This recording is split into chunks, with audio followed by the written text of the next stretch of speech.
Отидете в раздел Страници в главното табло за управление.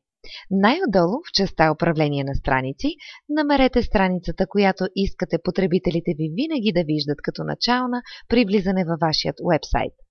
Кликнете върху Направи начална страница, вдясно от името на страницата. Ще видите зелено съобщение най-отгоре. Настройките са запазени.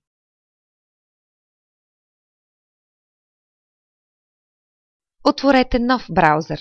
В полето за адрес на браузъра напишете отново адреса на сайта ви и кликнете Enter на клавиатурата си.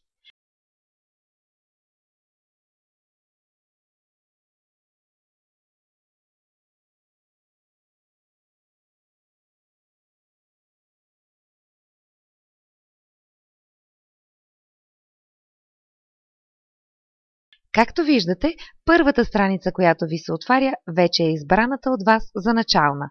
Тя винаги ще се показва така на потребителите, дори и да не сте я избрали като първа в основното меню или да не сте й дали името начало.